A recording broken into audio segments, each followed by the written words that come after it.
Welcome to The Explainer. Today, we're going to talk about a massive puzzle in global health. Why is it that a one-size-fits-all solution, even one that's backed by the best science in the world, can sometimes be a total recipe for failure?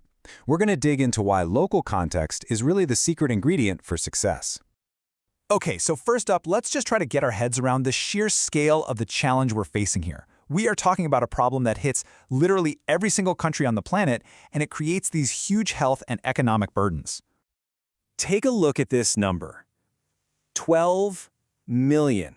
That is how many people die prematurely every single year from just 4 types of what we call non-communicable diseases, or NCDs for short.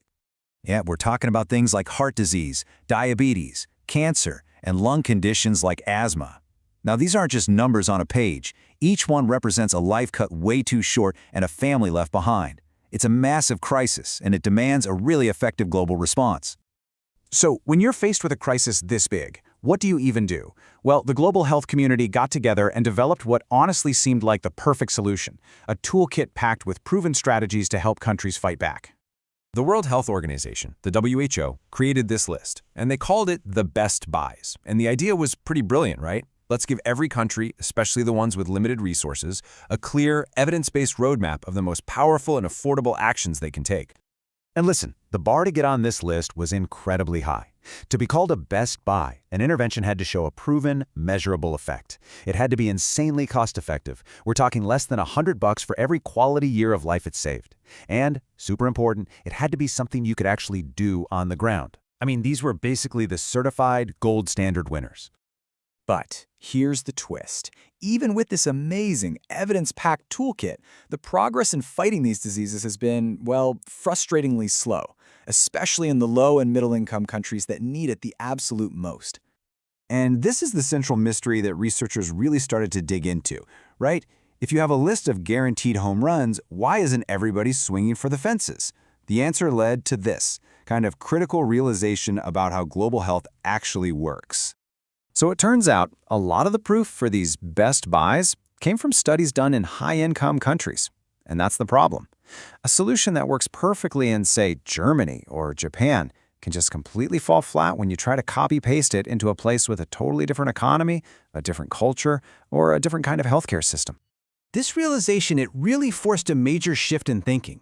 It was time to move beyond just one single global list and build a framework that actually respects and accounts for local reality. So first, let's define the total opposite of a best buy.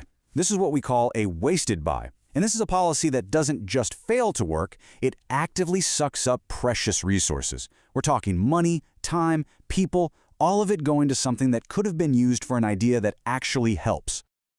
This little chart does a great job of showing the trade-offs. Look at the top left, more effective and less costly. That's a no-brainer. That's your best buy. Then bottom right, less effective and more costly. That's a definite wasted buy. But it's those other 2 boxes, the contestable ones, that's where things get really interesting and really tricky. And that brings us to the contestable buy. Now, this isn't necessarily a bad idea. It just means, hey, we don't actually have the hard evidence for this specific place. It's a big flashing sign that says, hold up, we need to do our local homework and run the numbers here before we go all in.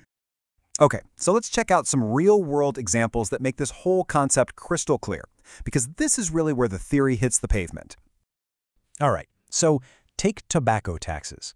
This is a classic best buy from the WHO's list, and it seems like a total no-brainer, right? Makes cigarettes more expensive, and fewer people are going to smoke. And hey, it's been proven to be super effective in lots and lots of places. So, India went ahead and implemented this exact policy. It had tons of political support, it was based on solid international evidence, but the big drop in smoking rates they were expecting, it just didn't happen. So the big question is, why not? And the answer, as it turns out, was hiding in plain sight, right there in the local context. The new tax, it targeted manufactured cigarettes, but as you can see here, a whopping 85% of smokers in India used a local hand-rolled tobacco product called a beedi, which was completely untouched by the tax. The policy missed its target by a mile. Here's another really great example. There's this poly pill made to prevent heart disease, and it was a proven best buy in wealthy nations. But a study in Tanzania found that for them, the cost of the pill, when you compare it to their total health budget, was just way too high. So in that specific context, a best buy somewhere else became a wasted buy there. Or how about this? In Thailand and Indonesia, they looked at how they were screening for diabetes. And what they found was that screening everybody from age 15 and up was actually a wasted buy. It was just too inefficient. But by shifting their strategy to focus only on high-risk groups over 40, they turned it into a clear best buy and freed up a ton of vital resources. And, context isn't just about money or what kind of products people use. It's everything.